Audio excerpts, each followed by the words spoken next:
Yeah, Weege, wrapping it up. They gave me permission to walk the perimeter of the pits. This is all brought to you by Honda and the CRF 450R, which is all new for 2021.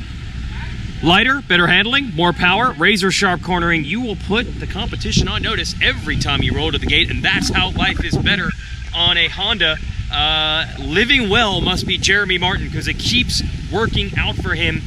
Even though for the first time I got a little testy in the 250 class today.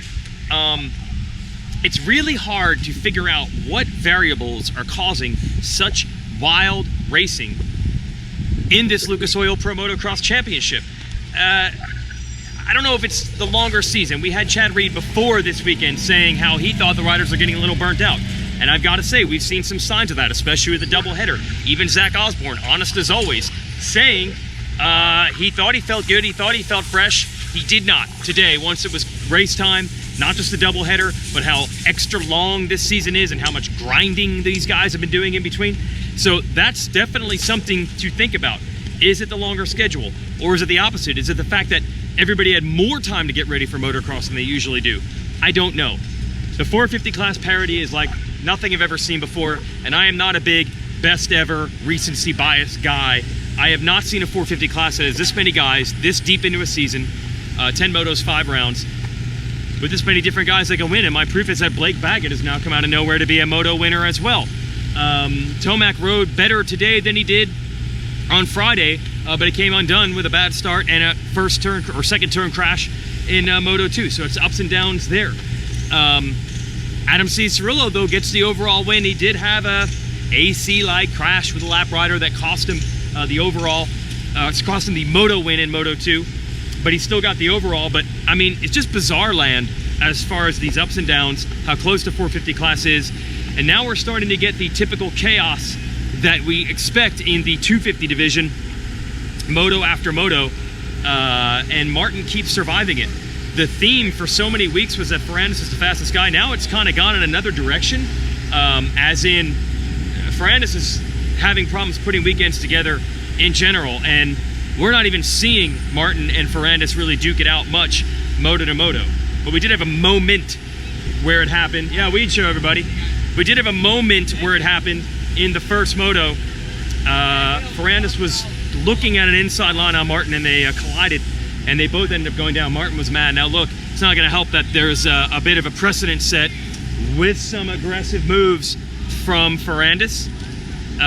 Again, I don't think this is Ferrandis purposely taking someone out, but he keeps being involved in this stuff. One of the big things we really missed today was that we did not have a crowd at RedBud, and I feel bad because Adam Cirillo taking his first ever overall win and the fantastic racing that we had, the normally massive, vocal, raucous crowd at RedBud would have made it a memorable experience for everybody, especially for Adam.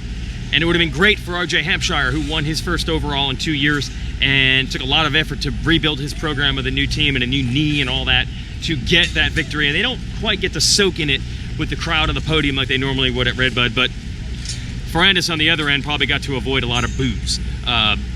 It's just a totally different atmosphere. We have a podium inside the TV compound today. Like literally I walked out of our TV truck and there's Zach Osborne popping champagne and Cirillo popping champagne and Baggett popping champagne, and it's like no big, you know, like no big deal. Crowd wasn't even chanting. No crowd. No crowd for the poor guy. So it would have been a memorable moment, and it is a memorable moment to win, but it's just a weird deal for to win at RedBud, to have phenomenal racing at RedBud, to have 2 races at RedBud, but to be missing that element, the crowd element. But the racing on track is still phenomenal. It's getting a little chippy now between Martin and Ferrandis.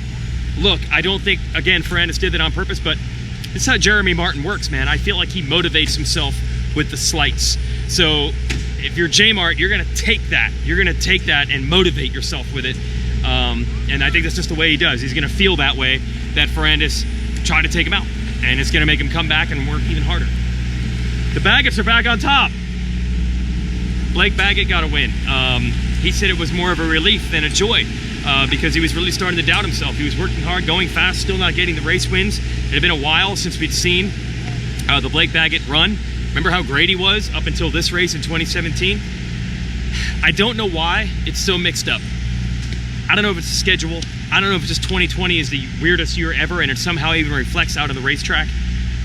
I don't know what it is, but I like it. I just wish that these RedBud fans were able to see it like they normally would, because no one would have enjoyed these ups and downs.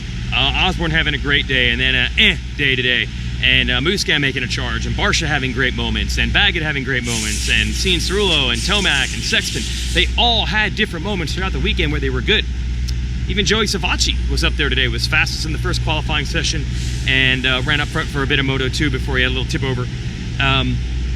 This is great stuff.